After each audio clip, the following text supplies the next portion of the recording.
маркази маъмурии ноҳияи шуғнон шаҳраки ваҳдат ҳамсоли истиқлол буда рӯз аз рӯз ободтар гашта истодааст. Бо бино гаштани иморатҳои маъмурӣ масъалаи бо оби полизӣ ва ошомидани таъмин намудани шаҳрак ба миён омад. Ин масъала дар эъзои нахустини бино гаштани шаҳрак ҳал гардида ободонии он бо субот пеш рафт. Дар муддати нисбатан кӯтоҳ гулгаштҳо ва пайроҳаҳо бино гардида бо шинондани дарахтҳои ороишӣ ва гулҳои гуногун ранг симои шаҳрак ба куллӣ тағйир ёфт. Дар ободонии он дар баробари коргарони хоҷагии манзилию коммуналӣ кормандони иdoravу муассисаҳои ноҳияи шуғнон сами боз сазо гузоштанд. Дар рӯзҳои фориғ аз адои вазифаи хизматӣ ҳашарҳо ташкил намуда дар ободонии шаҳрак ширкати фаъолона доштанд. Соли равон қарор дода шуд ки маркази маъмурии ноҳияи шуғнонро бо шинонидани кӯчатҳои гули ҳаранга ободтар намоянд. Дар ҳудуди шаҳраки ваҳдат дар шароити гарбхона парвариши гулҳои ороишӣ ки ба шароити иқлими ноҳияи шуғнон мутобиқ кунонда шуданд ба роҳ монда шуда корҳои ободонию созандагӣ дар маркази маъмурии ноҳия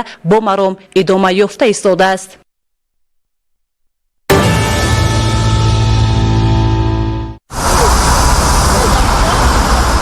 донишгоҳи давлатии омӯзгории тоҷикистон ба номи Садриддин Айнӣ макони баргузории ҳамоиши ҷумҳуриявии илмии назариявӣ дар мавзӯи мушкилоти экологии минтақаҳои табиии ҷумҳурии Тоҷикистон интихоб гардид. Бо ташаббуси Сарраёсати ҳифзи муҳити зист дар шаҳри Душанбе ҷиҳати баррасии мавзӯи мазкур олимону коршиносони соҳа аз донишгоҳу донишкадаҳои олии мамлакат дар толори маҷлисии донишгоҳи мазкур ба ҳам омаданд.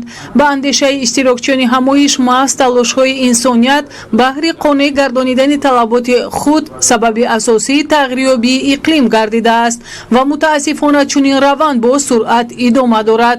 Тоҷикистон ҳамчун узви комилҳуқуқи ҷомеаи ҷаҳон дар самти пешгирии паёмадҳои даҳшатбори тағйирёбии иқлим маротибаҳои зиёд ташаббус нишон додааст. Айни замон ҷумҳурии Тоҷикистон аз рӯи партофти газҳои гулхонаӣ ба фазо мақоми 135-умро ишғол намуда саҳми кишвари мо дар иқтисоди сабз назаррас маҳсуб меёбад. ҳукумати ҷумҳурии Тоҷикистон бо қабули як қатор барномаҳои давлатии экологӣ зина ба зина маърифат ва тарбияи экологии аҳолиро баланд мебардорад ва албатта вақте ки маърифат ва тарбияи экологӣ баландгар мешавад таъсири инсонҳо ба муҳити зист камтар мегардад. ҳамасола бо мақсади таъмини беҳдошти муҳити зист ва коҳиш додани партовҳо ба фазо аз тарафи мақомоти иҷроияи ҳокимияти давлатии шаҳри Душанбе тадбирҳои муҳим андешида шуда аҳли ҷомеа ба корҳои ободонию сабзкорӣ ҷалб мегарданд. мутобиқи маълумот 71% ифлосшавии фазои пойтахт тавассути воситаҳои нақлиёт рост меояд.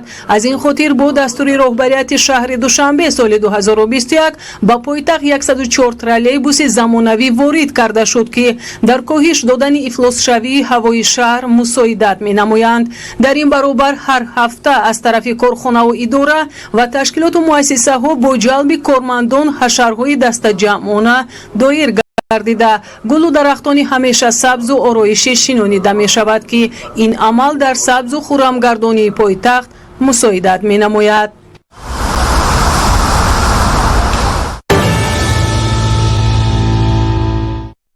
фаровони бозори истеъмолӣ ба қабули барномаву стратегияҳои соҳаи кишоварзӣ вобастагӣ дошта тадбирҳои корагар имрӯзҳо ба зиёд шудани ин навъ маҳсулот замина гузоштааст. иқлими Тоҷикистон нисбат ба дигар кишварҳои Осиёи миёна тафовут дошта сабзавоту меваҷот қаблтар дар бозорҳо пайдо мегардад.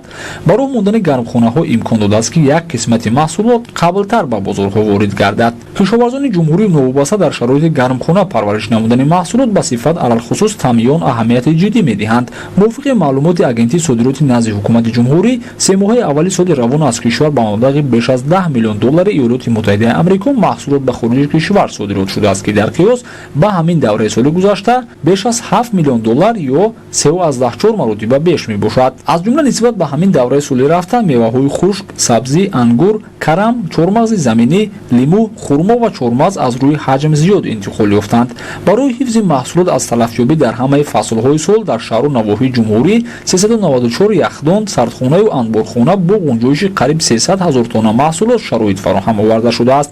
барои зиёд намудани ҳаҷми содирот дар баробари таъмини шароити нигоҳдории маҳсулот инчунин ташкили марказҳои логистикию хариду фурӯши яклухти молҳо ҷиҳати роҳ ёфтан ба бозорҳои нав зарур мебошад. масъулини соҳаи оид ба содирот тасмими ташкили мактаби содирот барои омода кардани мутахассисон оид ба пешбурди фаъолияти содиротӣ, ҷорӣ кардани стандартҳои содиротии маҳсулот, таҳияи қарордодҳои содиротӣ, харид намудани маҳсулоти меваи хушк ва нахи пахта, содироти мева, сабзавоти тарутоза, пиёзи барвақтӣ, ангур ва ғайраро доранд. тибқи андешаҳои масъулони агентии содироти назди ҳукумати ҷумҳурии Тоҷикистон, ширкатҳое ки ба истеҳсол, коркард, хариду фурӯш машғуланд, сомонаҳои интернетӣ надоранд, то харидор аз онҳо лоақал маълумоти аввалин дараҷа гирад. ҳоло дар замони муосир тағйир ёфтани вазъи геополитикии ҷаҳон аз ҳама роҳи беҳтар барои содироти на танҳо маҳсулоти кишоварзӣ дар маҷмӯъ тақвияти муносибатҳои тиҷоратӣ, муаррифии молу маҳсулот тавассути сомонаҳо ва шабакаҳои иҷтимоӣ аст.